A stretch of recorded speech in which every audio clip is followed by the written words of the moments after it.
Amidst the tension of the Israeli-Palestinian conflict, the way that that's reverberating now around the world, I'm really happy to have a really interesting guy join me on the podcast, Joel Rosenberg. Now, Joel is an internationally best-selling author. He's written, 15 novels, as far as I can see, 4 nonfiction books. You have a new one, Joel, The Beirut Protocol, out this year. And Joel Rosenberg is also, I think, Joel, you call yourself a Jew who is a follower of Jesus. And maybe that's the right place to start. I'm just curious about your background and how you and or your family of Jewish descent became followers of Jesus. How did that happen? Yeah, well, happy to talk about that, Dinesh. That's my favorite topic, and certainly good news in a region where we're dealing with a lot of bad, right? We've had more than 4,000 rockets fired at us from the Gaza Strip from Hamas and Islamic Jihad just in the last 12 days, more than 4,000. I mean, half our country is living in bomb shelters right now. So it's been a hellish week and a half. And lots of bad news, but let's talk about good news. Okay, so yes, so my father's side of the family is Jewish. My mom's side is not. My mom's side is actually English, Methodist, WASP, white Anglo-Saxon Protestant. Her family left England hundreds of years ago. She could be, she's not literally part of, but she could be part of the Daughters of the American Revolution. That's how far back her English side goes. My father's side, it was Orthodox Jewish. His parents and grandparents and great-grandparents were born and raised in Russia.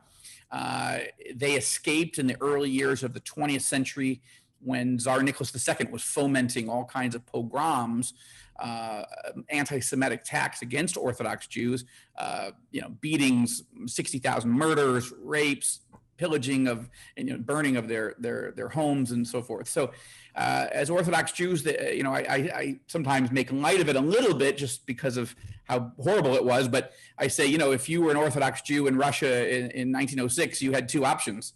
You could fiddle on the roof, or you could try to get out. And so my family escaped. And now they escaped and they eventually got to the United States. And like any good Jewish family, they set up shop in Brooklyn. That's how it's done. And so that's where my father and his older brother were born and raised. They're not from Russia. They're born and raised first generation Americans. And but in time, my father fell away from the Orthodox Jewish traditions that he was brought up with in Brooklyn. And that's a longer story than we probably have time to get into. But to say, he was really wandering. It was the 60s. He didn't know what he believed. He would have described himself perhaps as an agnostic Orthodox Jew, which maybe was more common in the 60s than perhaps now. But the point is, he eventually married an agnostic Methodist, my mother, the woman to become my mother, and they met and married in 65, and I was born in 67. But during this time, they were trying to figure out not just how to raise me, but what do they believe, And so they read the Quran, but they didn't decide to become Muslims. They read the Bhagavad Gita, but it didn't take. They tried to read the New Testament. It didn't make sense to them. But eventually, in 1973, they visited a church. Now, Dinesh, again, real quickly. What we know about that church was that the pastor at that time wasn't an actual born-again follower of Jesus Christ. He would have described himself as a Christian, but he didn't really know how to have a personal relationship with God through Christ. And it can happen in the Christian world, unfortunately, where it's a religion, but not necessarily an actual transaction, a relationship with God. But all that to say, he wasn't there that weekend. And he turned over the service to some young couples from the denomination, and that were just sort of traveling through, early 70s. They were playing some gospel music on their guitars, and they were just sharing their own personal stories. And they explained the gospel. And my mother's heart started racing. She just was like, that's it. That's the truth. That's what we've been looking for.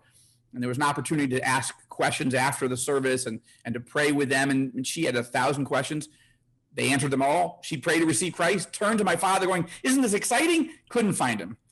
When she finally found him, he was in the lobby of the church drinking a cup of coffee, and she's like, where were you? This is it. And he's like, honey, this is not it. It may be it for you, but I'm Jewish. I don't know what I believe, but the one thing I remember the rabbi told us, it ain't Jesus.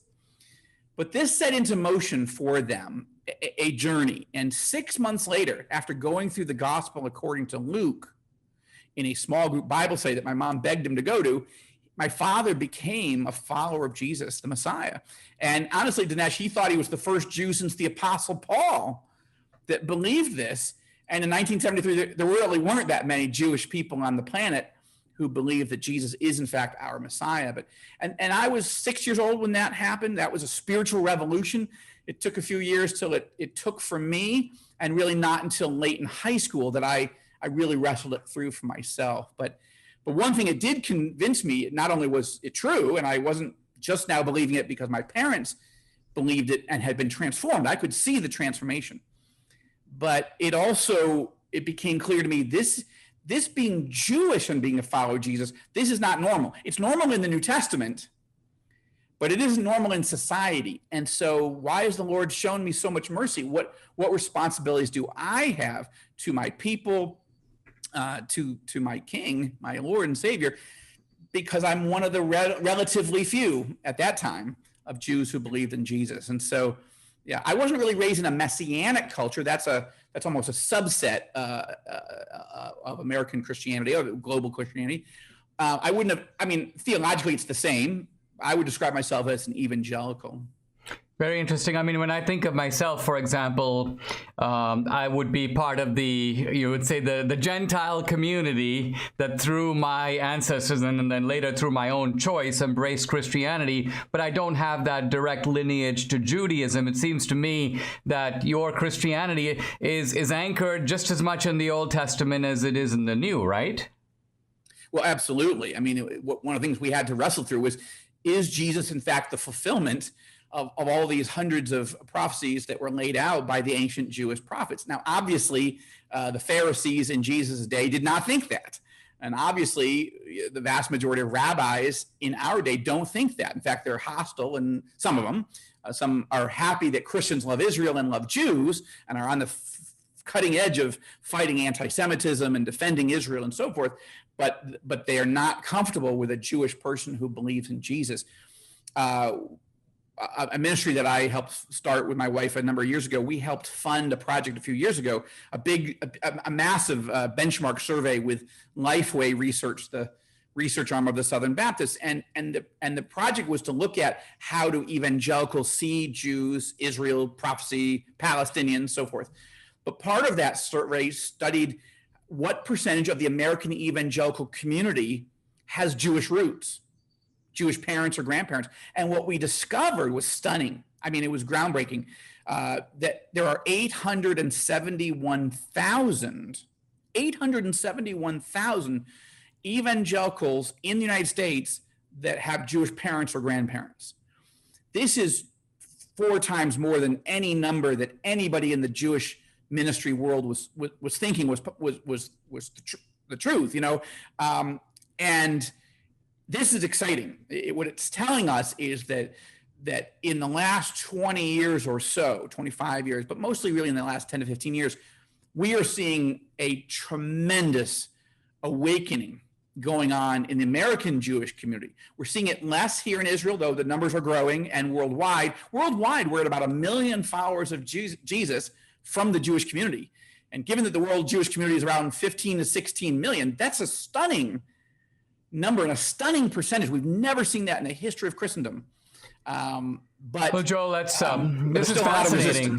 This is really fascinating. I actually had not planned to quite go down this road, but I think it's very it's very eye-opening. I want to take a pause, and because when we come back, I want to dive into what is going on right now in Jerusalem, where you are now, and also talk perhaps a little bit about your novels, which have been I don't know if prophetic is the right term, but they're a delineation of these larger conflicts around us. So when we come back, more with Joel Rosenberg.